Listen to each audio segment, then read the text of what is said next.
My name is Nancy, and there's a world out there, unknown to me until childhood, when I first glimpsed it on TV. Wild animals roamed landscapes I'd never seen, and people spoke languages foreign to mine. The desire to explore this unknown world up close ignited within me, so boldly. I pursued studies abroad during college.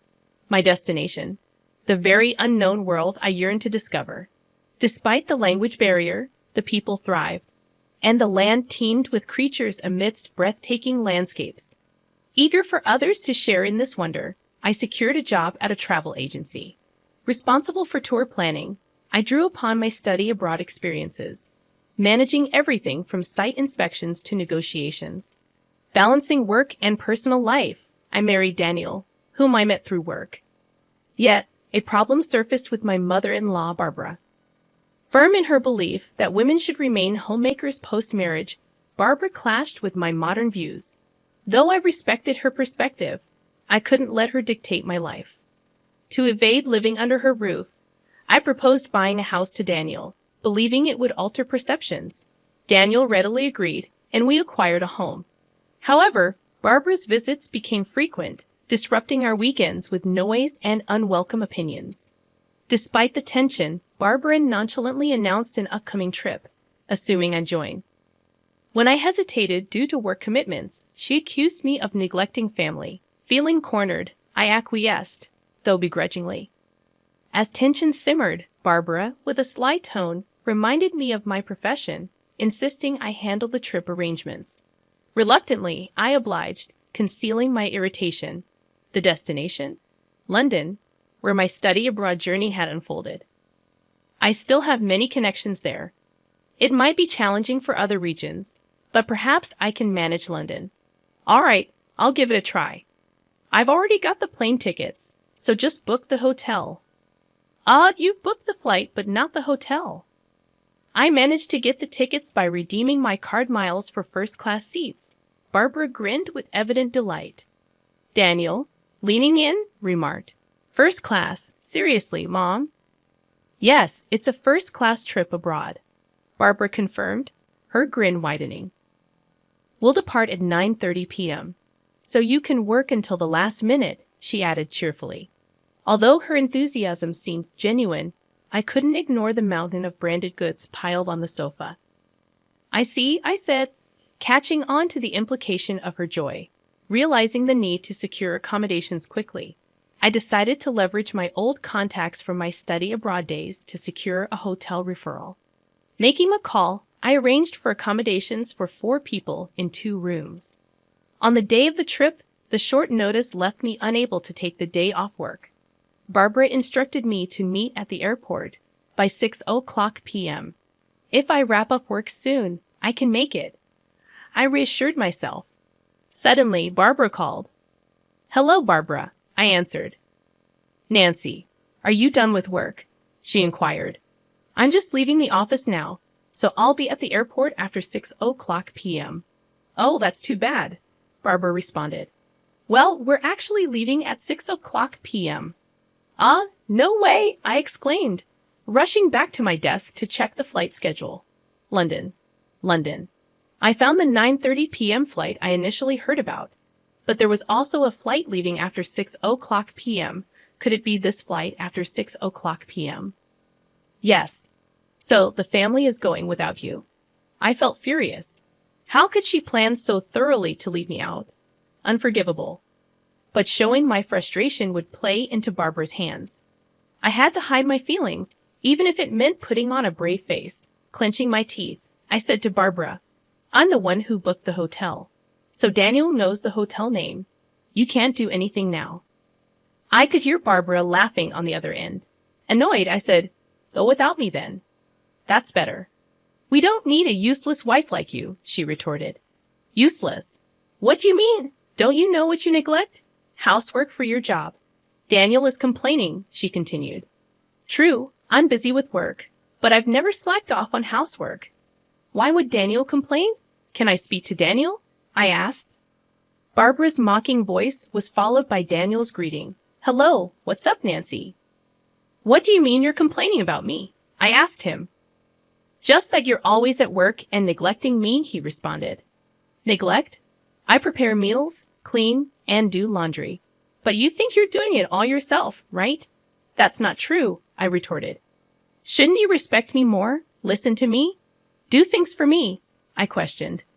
I know a wife who supports her husband is valued. It's convenient for the husband, but that's not all there is to a marriage, I continued. I never badmouthed Daniel in public, always praising him, but not when it's just the two of us. But we need to speak our minds when alone.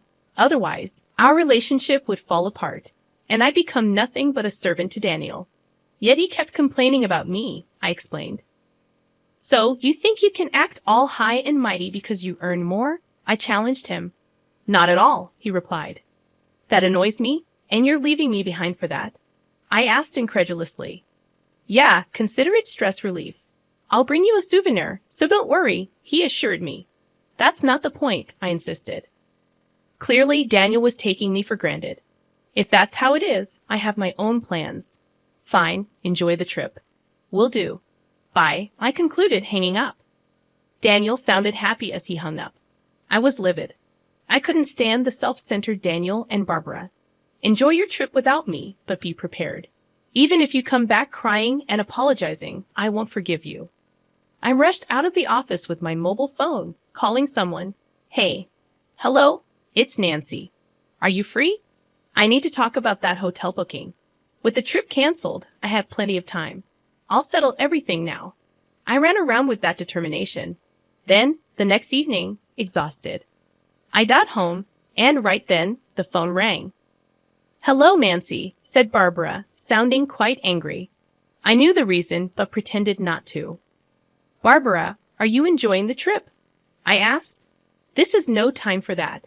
We can't check into the hotel. Did you have a reservation? You made the reservation, didn't you?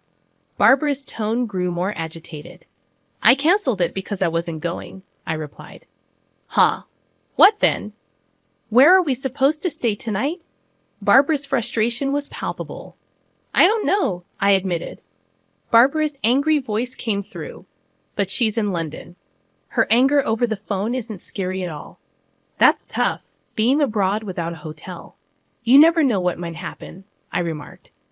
Wait, help me? Barbara sounded panicked. Then, a faint voice in the background. There's a canceled room. Anthony's negotiating for us to stay there, Daniel's voice reassured. Is that true, Daniel?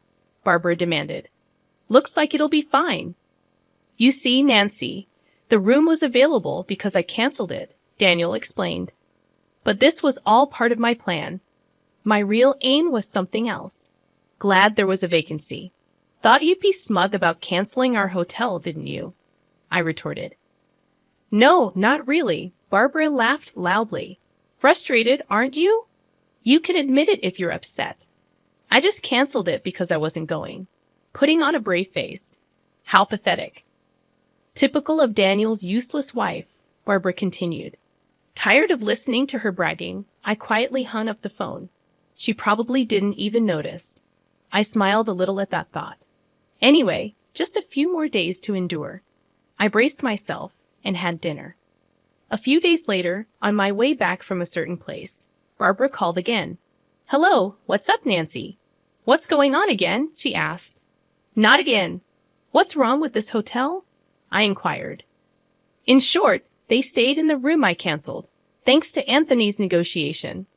They were supposed to stay for 4 days and check out today, but there was a problem. They were billed £8,000 by the hotel. What's the issue? I asked. It's £2,000 per night, right? That's about $2,500 per night in dollars. Ridiculous.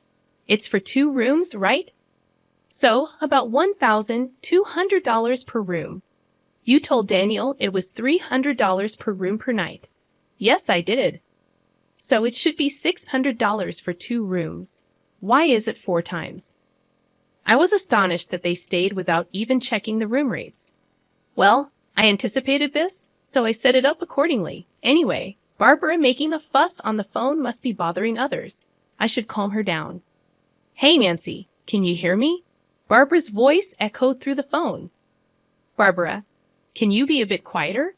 I interjected. Why did you lie? She accused, without reflecting on herself. Exasperated, I began to explain to Barbara. The $300 rate was because I made the reservation. Huh, so because it was last minute? She questioned. I asked a friend who runs a hotel, I replied. A friend of yours? She inquired. Their hotel offers rooms for around $600 for 2 people, I explained. Then why $11,200? Barbara sounded flustered. That's the rate for a really nice room. My friend did me a favor, I clarified. A favor. Barbara sounded taken aback. When I heard from Barbara, there was no time left for the trip, so I told my friend any available room would do. The only vacancy was an expensive suite. My friend kindly gave a discount. I continued. Barbara left me behind without asking. I immediately told my friend the situation and got the room canceled.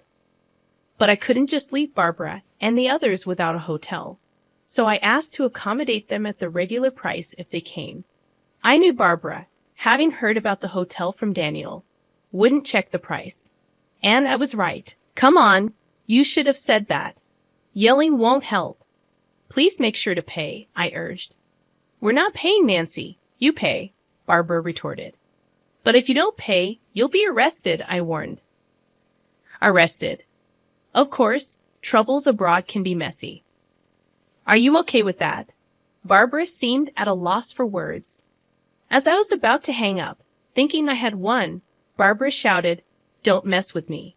You'll regret this when I get back. That's fine, but we're strangers now, right? I responded. Huh. Why?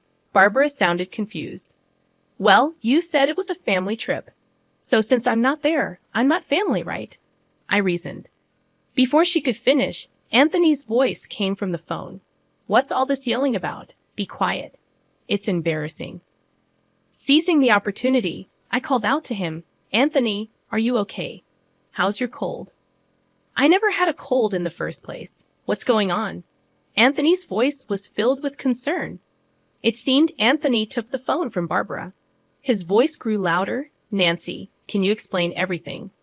I can, actually. I told him everything from the beginning. I see. So that's why you didn't come.